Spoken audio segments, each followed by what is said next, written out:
Westfield. The most popular genre in the world is the first-person shooter. It's where Call of Duty, Overwatch, PUBG, all that lot live. It accounts for a percentage of game sales each year I haven't even bothered to look up, but know is somewhere around a quarter of all games sold. Maybe more. Who knows? Not me, because I didn't look into it. It's a lot. But it took a surprising amount of time for the first-person shooter to become a thing on console. It's always been there on the PC, of course, still is, but on console there was a drips and drabs approach, baby steps for many a year before anything of note actually turned up. As such, I thought it'd be interesting to look at some of the biggest steps in first-person shooters on console, the evolutionary titles that did something of note and helped push the genre into the stratosphere. And I've identified the 17 most important evolutionary steps for the FPS on console. Before I go a listing, 2 points to point out. Firstly, this isn't just a list of every FPS that came out on console, just ones I felt had a notable impact on the evolution of the genre on console. I'm sure I've forgotten some, I'm sure you can let me know. Secondly, this is about console FPSes, so no, I'm not talking about Hover Tank 3D or Catacomb 3D or Blood or Rising Storm. The PC ports will get a mention though, of course. Right, so the tech to make an FPS worth a damn on console just wasn't there for a long time. The genre was born in the early 70s with Maze War and Space Sim on those amazing massive computers from the past, then refined by Jet Rocket, Interceptor and Battlezone in the arcade. It took until 1983 though for us to get something that could reasonably be compared to a first-person shooter on a home console, which was Robot Tank Atari 2600 1983. The very same year we also saw the home port of Battlezone on the same console, which was closer to a third-person shooter than anything else, as well as the Earth Dies Screaming, which was rubbish. Frankly, I don't know which game actually came out earliest in 1983, so I'm just going to pick Robot Tank and run with it as the first FPS on console. Just factor in that it might have been Battlezone, which wasn't really an FPS on 2600, or the Earth Dies Screaming, which was Dump. Anyway, Robot Tank is simplistic as you'd expect, but still manages to be fun. It was a basic, straightforward affair in the most part, drive, turn, shoot enemy tanks, but it did have some forward-thinking elements that might surprise you, like changeable weather effects and location-based damage. Fog settles in, your tracks are damaged so you move slower, that kind of thing. There was definitely something to build on with Robot Tank and Battlezone etc, but for some reason we didn't see anything approaching a recognisable FPS for another 7 years. Star Cruiser Mega Drive 1990. Originally releasing on PCs in Japan in 1988, Star Cruiser was eventually ported to the Mega Drive in 1990. While a Western release was planned, it was ultimately cancelled, but we live in the future now, so it's possible to play the game with an English translation, fortunately for my sanity. For Star Cruiser is a first-person shooter crossed with an RPG, requiring much in the way of dialogue and inventory management between sessions of floating about a unique-looking environment and blasting all manner of other ships and robots. I'm surprised both that the Mega Drive was able to do a half-decent job with Star Cruiser and that the game came out when the console was only a couple of years old. It's genuinely impressive all things considered and beat ports of Wolfenstein and Doom to the SNES by years. Faceball 2000, SNES, 1992.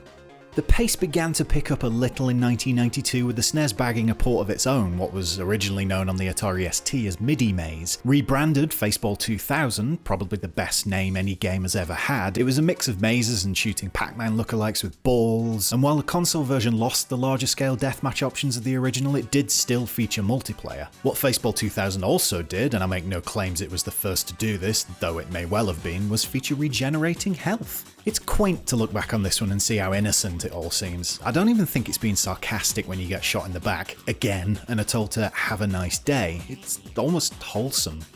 The early days of the FPS. Alien vs Predator, Jaguar, 1994.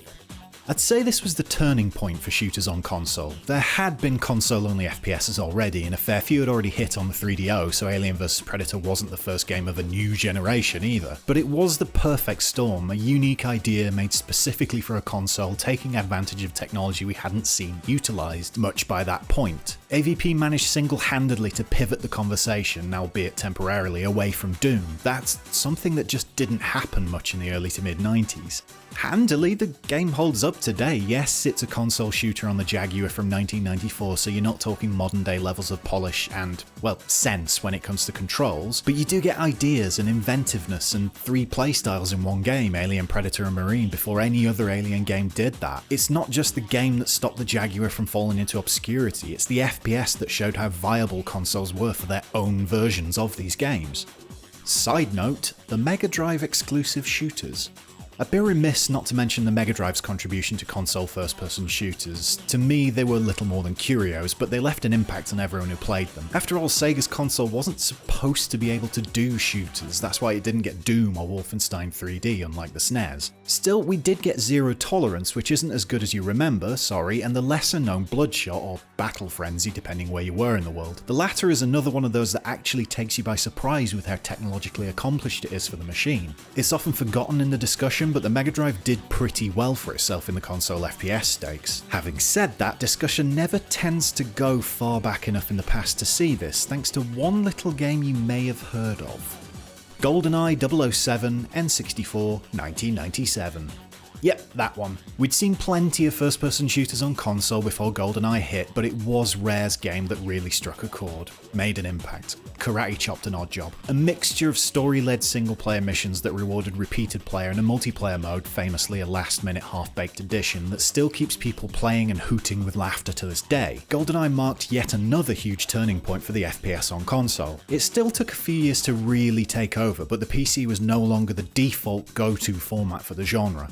One other thing GoldenEye did was offer the sort of twin-stick first-person shooter controls we all take for granted today, which is something I find not many are aware of. They weren't very well suited to the game, to be honest. GoldenEye is more a series of shooting gallery whack-a-mole sections compared to modern run-and-gun whack-a-mole FPSes, so twin-stick control isn't really necessary. Oh, and you have to use 2 controllers, seeing as the N64 pad only had 1 stick on it, but it was a start. And we only had to wait 6 more days until August 31st, 1997 for this to happen on a single pad. Treasures of the Deep, PlayStation 1997. Yep, as far as I've been able to discover, Treasures of the Deep on PlayStation was the first game to allow you to control it using a twin-stick single-pad setup. The single-pad thing needs to be highlighted because A, GoldenEye needed 2 pads, and B, it's a pad, not a joystick, as Sony did release the dual-analog joystick, and there were games like Descent and MechWarrior that could be lumped in as first-person shooters using similar control methods to the modern one. But this is different. Treasures of the Deep is the earliest FPS I could find on any console to offer a control method using 2 sticks on 1 pad to both move and manipulate the camera. It's a bit awkward and the game is decidedly unmemorable, pitting you as a submarine tasked with getting things like, I don't know, treasures from the deep. But the important steps in a genre's evolution aren't always going to be the best ones. It's worth mentioning Alien Resurrection on the PlayStation, released in Space Year 2000, as the first game to default to a twin-stick control scheme if you had an analog pad or DualShock plugged in. It doesn't get an entry of its own though. Medal of Honor, PlayStation 1999. Medal of Honor is an interesting one, in that it ended up being known more for the series on PC, with Allied Assault and the team behind that going on to make something called COD of Shooty or something. But in 1999, that was still a few years away. In 1999, we had this on console, and life was good. An FPS backed by none other than Steven Spielberg and his DreamWorks studio, which is now DICE LA, working on Battlefield games, Medal of Honor was an epic, a bombastic, cinematic, oddly heartfelt shooter set in the Second World War and with some of the best music I've ever heard in a shooty bang game. By no means the first story-led FPS, Medal of Honor was nonetheless a bar raiser for the entire genre, not just on console. Admittedly, Half-Life had already raised the PC bar to unassailable heights the year before, but what can you do? Perfect Dark, N64 2000. What Perfect Dark did for the genre wasn't just a continuation of the GoldenEye formula, it was an expansion of everything that made GoldenEye great. It made the single-player section so much better than it originally was, and it made the multiplayer section something that was genuinely brilliant and almost kind of maybe overlooked compared to GoldenEye. I do think Perfect Dark is the better game of the two, and it offers a lot more than GoldenEye ever did, but it's kind of been lost in the mix over the years as a result of GoldenEye being, well, 1, the first game people played, 2, a James Bond game, and 3, something that didn't need a 4 MB expansion pack to run properly. All that said, Perfect Dark did still raise the bar for console shooters by improving so very much on the multiplayer aspect of things and introducing bots as a standard feature and something that you could use to kind of train yourself to play the game. Perfect Dark is, was, and forever will be a great game, and that's why it's in the list. I'm not giving it its own section, sorry again, but special mention does go to Time Splitters on PS2 here for carrying on the daft fun multiplayer ethos set in motion by Goldeneye and Perfect Dark. Halo Combat Evolved, Xbox 2001. Halo then, Mr. Chef himself, the giant frog or whatever he is, who has an automated device for relieving sexual tension on the battlefield built into his big man suit. The game that changed everything forever, even though it began life as an RTS on Mac. The Xbox was the Halo machine, and Halo was the console FPS that put the genre on the map in a big way, as well as giving Bungie its first real taste of success. Success that would come back to the studio in 2018 when I, Bransfield, would include them in this list multiple times. Spoiler alert.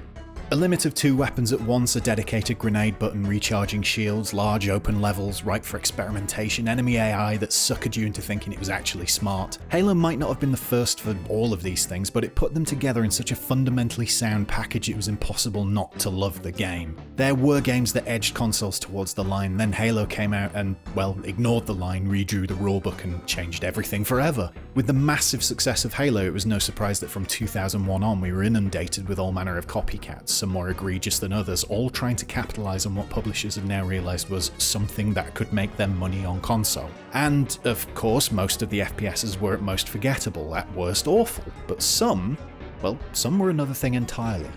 Metroid Prime, GameCube, 2002.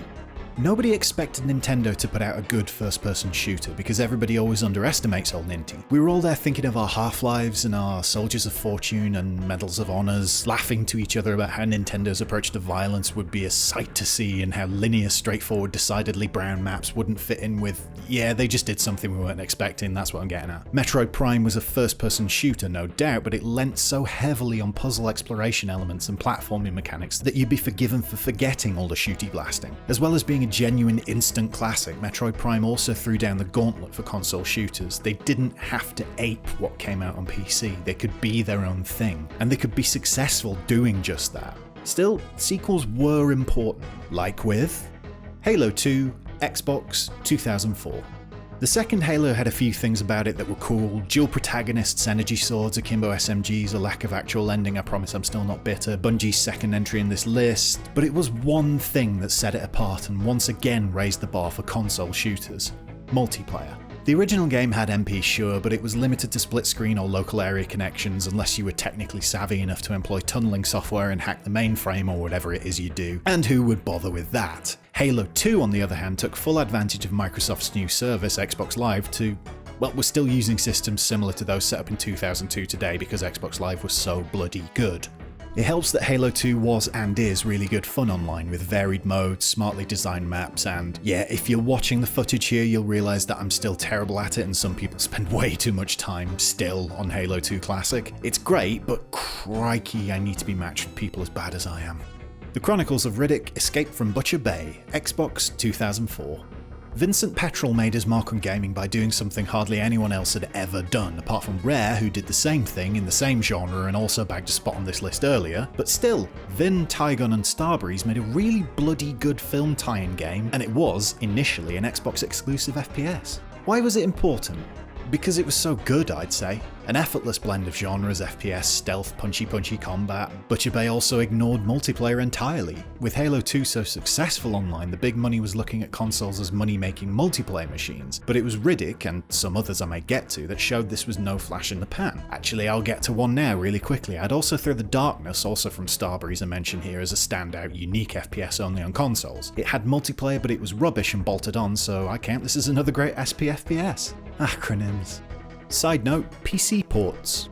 It was around this point first-person shooters had just stopped being PC games ported to console and instead started to be developed for both at the same time or made specifically for console. But there were still PC ports, and there likely always will be. From the days of Wolfenstein 3D wowing on the SNES through Doom on every machine ever made, to Quake not getting a PS1 release for some reason, though Duke Nukem 3D did thankfully, through that half-decent but not great Half-Life on PS2, onto Jedi Knight on the GameCube, and even the late arrivals from Crytek, which finally admitted console peasants were good enough for a couple of its games in the form of Far Cry Classic, which was, and Crysis, which was just a tech demo to begin with. I'm not bitter, Crysis just isn't a good series. There have been many more ports, even recently there's been PUBG and I'm sure there'll be more in future, but this was definitely the era where the console became a driving force behind the FPS genre, and it was because of this that we ended up with games like this one. Oddworld Stranger's Wrath, Xbox 2005.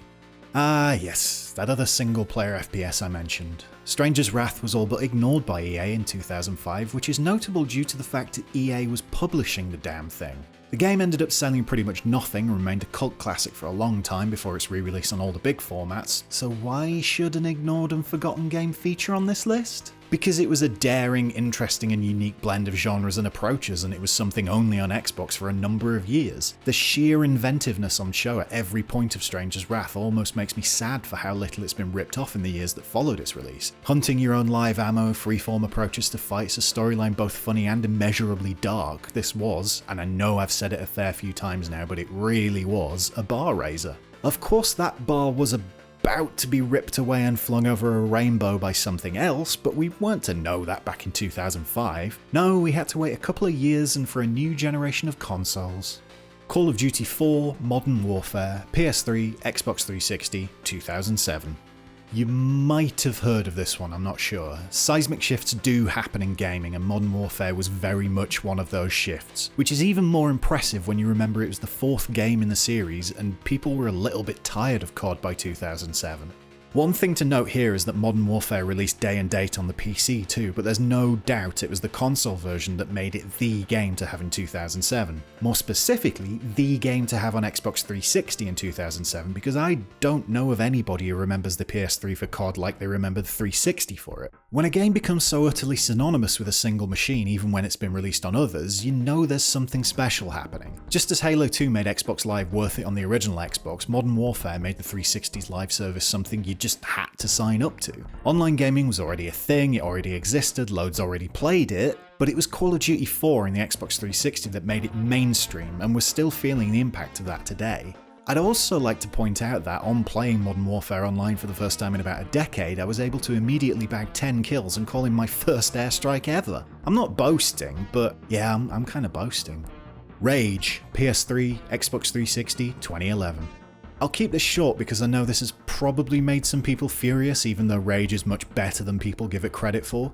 Anyway, Rage marked the first time ever id Software released one of its games day and date on PC and console. The developer known for making the FPS the dominant genre, known for making PC games that sometimes made their way to console, made a game specifically for consoles. The landscape had well and truly changed, and Rage marked that better than any other game could. Apart from, maybe, Destiny. PS4, Xbox One, PS3, Xbox 360, 2014.